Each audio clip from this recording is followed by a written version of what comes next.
तो effective atomic number, पहली बात तो ये होता क्या है, the total number of electron on central metal atom, जो हमारा सेंट्रल मेटल एटम होता है ना, उस पर जितने भी इलेक्ट्रॉन हैं प्लस उसने जो गेन किए हैं, जब उसने कंपाउंड बनाया, जब लिगेंड से बॉन्डिंग के दौरान उसने जो इलेक्ट्रॉन का गेन किया है, उसको मिला करके जो हमें मिलता है, that is called effective atomic number of the central metal ion. ठीक है, तो ये होता है हमारा इफेक्टिव एटॉमिक नंबर। अब बात आती है इसका फॉर्मूला क्या होता है, EAN।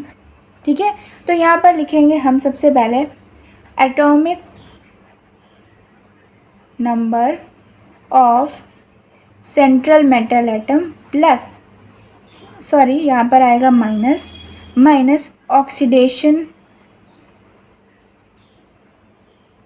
State of central metal atom. ठीक है, उसके बाद प्लस का साइन आएगा, देन यहाँ पर आपके पास आएंगे दो चीज़ें, आपको 2 से मल्टीप्लाई करना है जब आपके पास हो number of monodentate ligand, then आपको 4 से मल्टीप्लाई करना हो तब आपके पास होना चाहिए नंबर ऑफ बाइडेंटेट लिगेंड। मतलब यहाँ पर आपको बेसिकली नंबर ऑफ लिगेंड का मल्टीप्लाई करवाना है। 2 से तब करवाएंगे जब हमारे पास मोनोडेंटेट लिगेंड होगा, और 4 से तब करवाएंगे जब हमारे पास बाइडेंटेट होगा। सब अब हम लोग कर लेते हैं एग्जाम्पल, एक मोनोडेंटेट का कर लेंगे, देन हम लोग एक कर लेंगे हमारा बाइडेंटेट का। तो सबसे पहले बात आती है CO। ठीक है, हमारा EN इज इक्वल टू, हमारा पहले आता है एटॉमिक नंबर, जो हमारे सेंट्रल मेटल एटम CO है उसका एटॉमिक नंबर क्या होता है, जल्दी से रिकॉल कीजिए, विच इज़ 27। माइनस का साइन लगाएंगे, ऑक्सीलेटो। ठीक है, ये हमारे पास, ठीक है, अब हमें यहाँ पर क्या लिखना होता है, ऑक्सीडेशन नंबर। ऑक्सीडेशन नंबर कैसे निकालते हैं आपको पता है, जिसका निकालना है X प्लस 3 ऑक्सीलेटो हैं, और इनके ऊपर कितना चार्ज होता है, -2 का, and which is equal to -3। ठीक है, यहाँ पर हो जाएगा x माइनस 3 2 जा 6 इज इक्वल टू -3। हमारे पास चार्ज आएगा +3 का, ये हमारा चार्ज हो गया, तो हमारा चार्ज आया +3। ठीक है, अब प्लस करना है, हमें देखना है हमारा ऑक्सीलेटो जो होता है वो मोनोडेंटेट है कि बाइडेंटेट है। तो हमें पता चल गया है कि हमारा ये बाइडेंटेट है। देखिए, आपको ये तो लर्न करना पड़ेगा कि कौन सा मोनोडेंटेट है और कौन सा बाइडेंटेट है। तो मैंने ये पता है मुझे कि ये बाइडेंटेट है, तो मैं किससे मल्टीप्लाई करूँगी, 4 से। 4 इंटू कितने ऑक्सीलेटो हैं, 3 इंटू 3। ठीक है, तो ये हमारा आ गया। अब हम इस इक्वेशन को सॉल्व कर लेंगे और हमारे पास हमारा,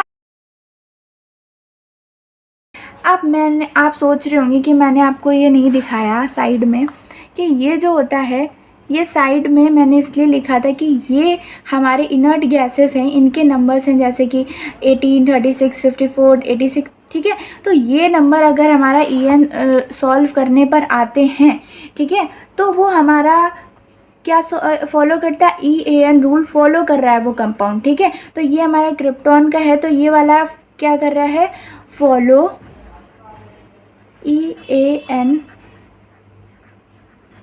रूल।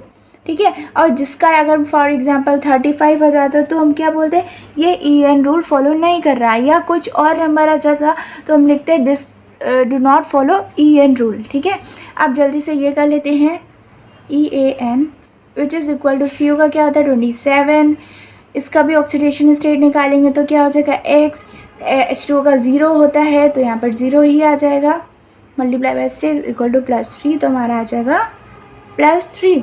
हम यहाँ पे रख देंगे हमारी वैल्यू +3, देन रखेंगे प्लस, ये हमारा होता है मोनोडेंटेट, तो हम लोग मल्टीप्लाई करेंगे 2 से, 2 इंटू 6 इज़ इक्वल टू क्या हो जाएगा 27 माइनस 3 हो जाता है 24, प्लस 6 टू जो 12 विच इज़ 36। क्रिप्टॉन यहाँ पर भी सेम ट्रिक होगी, फॉलो EAN रूल। ठीक है, जल्दी से हम लोग अपना ये वाला भी कर लेते हैं। यहाँ पर क्या लिखेंगे, हमें पता है हमारा सिल्वर का होता है एटॉमिक नंबर 47, तो यहाँ पर हम माइनस करेंगे, इसका भी हम लोग निकालेंगे X is equal to NH32। तो इसमें हम लोग क्या करेंगे, इसका अगर निकालेंगे तो हमें पता है इसके ऊपर चार्ज होता है हमारा 0 मल्टीप्लाई बाई 2, Cl के ऊपर होता है minus charge which is equal to 0, तो यहाँ पर हमारा आंसर आ जाएगा +1। तो हम यहाँ पर 1 रख देंगे। देन हमें पता है NH3 होता है मोनोडेंटेट, तो 2 × 2 हो जाएगा। तो यहाँ पर हो जाएगा हमारा 46 + 4 and which is equal to 50।